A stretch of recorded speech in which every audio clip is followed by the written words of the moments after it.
Guys, magandang hapon.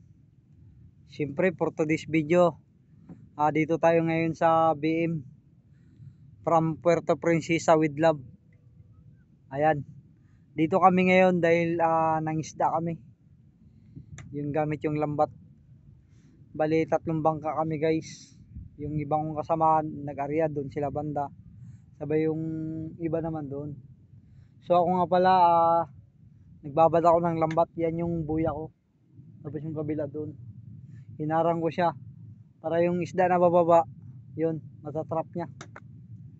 So maya maya papadawin natin yan. Dahil ngayon nagdigamo muna ako. Nagprepare muna ako ng mga lulutuin, kakainin namin. Bali nagsaing ako guys. Hibas na rin siya. Ano na lang siya, yung in. So ayun, ito yung bangka namin na ginagamit. Malaking bangka siya. Ba 24 ang parka. Siguro haba rin ng mga 26 yung kasko. So kabuuan niya is mga 30 mahigit.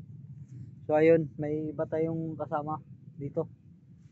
Si Marvin na taga Tagburos, shout out sa iyo. Sa mga taga Tagburos, shout out sa inyo.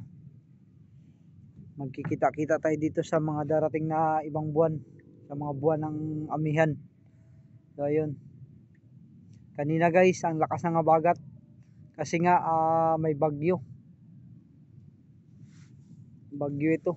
Kanina mga alas 10, grabing lakas ng habagat hanggang alas 4 ng hapon, yun nagtigil bago siya kumalma. So ngayon maganda ang panahon. Yun. Sana yung panahon hanggang gabi gumanda siya para mamaya maka-area kami. Hindi magulan. So ayun. Shout out sa inyo guys. Oh, nakikita niyo yung kwan? Oh, di ba?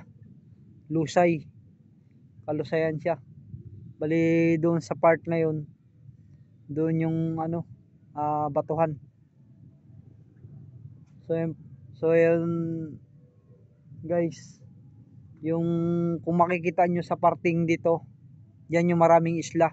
Yan yung isla ng Isla Pandan, Dos Palmas. Yan yung makikita, yung Cory Island, Loli Island, sa parting yan, sa papuntang Tagburos. So dito naman sa kabila, sa south is madalang yung isla. Dito talaga ang marami. Ayun.